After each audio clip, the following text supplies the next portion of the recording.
Hey, welcome back to another episode of Stuck on Tech. I'm your host, Craig Billings, and in this episode, we're going to talk about the Geauxbot 3D printer. This 3D printer may be small, but it's capable of doing great things. So with that, let's go.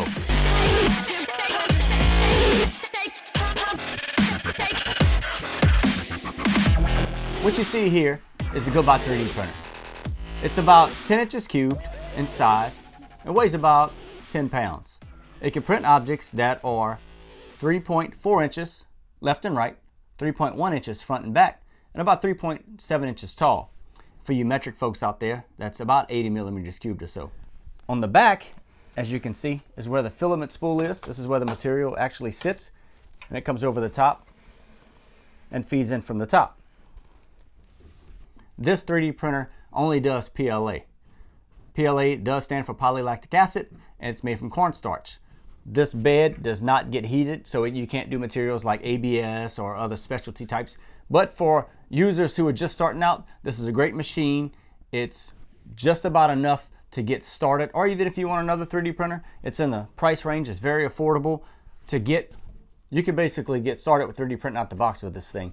The SD card is full of models. You plug the machine in the back, load the filament, set what you want to print, and just go from there. So it's really easy to use as far as that concept. Now, if you want to do your own 3D modeling, create your own things, or use other models that people created, you will need the software that's free and included. Setup files are also included, and we'll go through that setup later in the process for those of you who are interested in doing that. But just to get started, it's ready to go. I mean, within 5 minutes unloading and understanding, watching a 1-minute video on how to get started, you'll be printing. So this plate actually does come off. You can pull this plate off once the object's actually through. This was already done, but you can bend this plate and it's magnetic. You don't need any glue. You don't need any type of adhesive or tape or anything. It fits right back on there. You can adjust this 3D printer if you need to, if it ever goes out of calibration. And I just mean by this Z depth here, up and down, there's a set screw back here, which will show you how to set. It takes a few seconds to actually set that.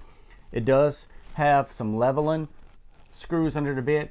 I've hardly ever needed to use it. It's there if it ever happens, but it's pretty small 3D printer and pretty sturdy for what it does. And just because of the size of the print bed doesn't mean you can't make objects any bigger. For example, you want to make something in multiple parts, this 3D printer can do that. Just know the limits are what I stated earlier, 3.4, 3.1 by 3.7 inches. Within that range, you just have to do your 3D modeling correctly to put those pieces together, but that will be in another video.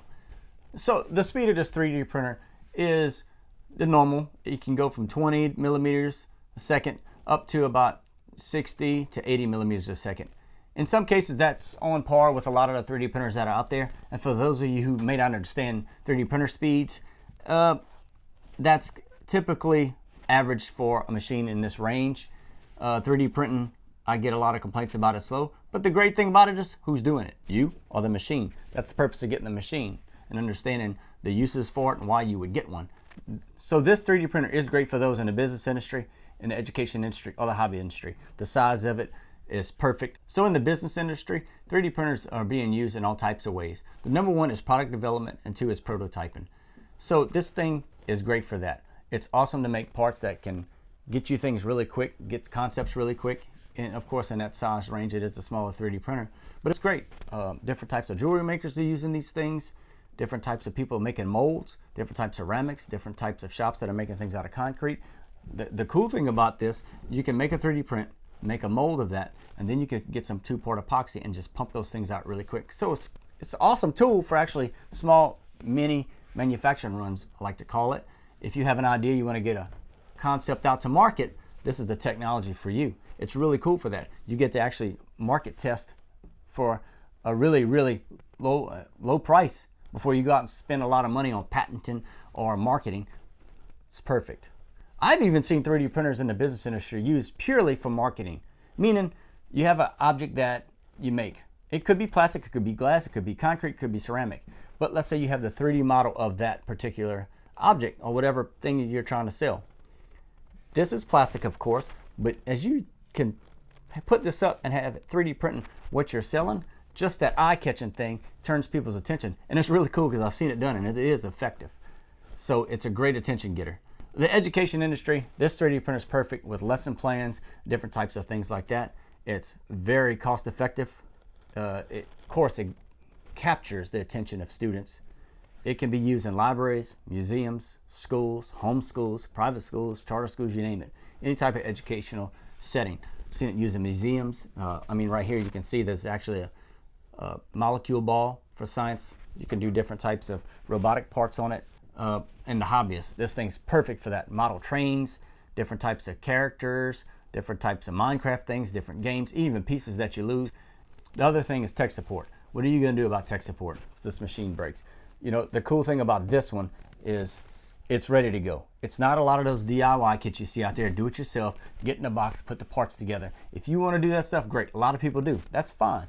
If you just want to get 3D printers going, not get deep down into technology, have to upgrade, have to calibrate, have to understand different parts and do research on the internet, that's what this is for. Perfect for that. So a lot of the calibration and a lot of the upgrading is not necessary. This is not the machine for those types. This is the machine for people who don't want to get into all that nitty gritty. But as far as the tech support, we do have a system out there that supports this. Look, let's be real. 3D printers are not toys. I don't care what anybody out there says. I don't care what any company says or even advocates or promotes. It's a machine. It does have heaters. It does have power. I would never let kids, I guess under 12, do this without supervision just because it has parts and it does have heaters. That's just me, and that's me being smart. Kids can operate it simply with 3 buttons. They can actually grab the print on here. But the thing is, you walk away and a kid puts their hand in it. It's just like any other kind of machine. Kids can use it, but understand there are some safety things with 3D printers and any type of machines out there. So let's talk about plastic. It is plastic. Thing is, the plastic's already being made. It's made for the 3D printers, and there's no waste. 80% to 90% success rate. What that means when you're using a 3D printer, 8 out of 9, 10 times that object's going to work. Very little plastic is wasted in that other 10% just because it may not stick. What do you do with it? It's not a whole lot that can actually cause any damage to the environment. But the cool thing is, unlike other processes that are out there, there's no waste. 3D printing is considered additive manufacturing. You're taking one object, which is the plastic that you see on the back of the 3D printer, one component, one material, into another. You just transfer material. So, no waste. So hopefully we answered a lot of questions that you had maybe about 3D printing, or even in particular about this 3D printer in this video. We hope you learned some things. We hope you gained some knowledge about how to use it and how to set it up and how simple it is. So with that, please stay tuned for more videos, and thank you.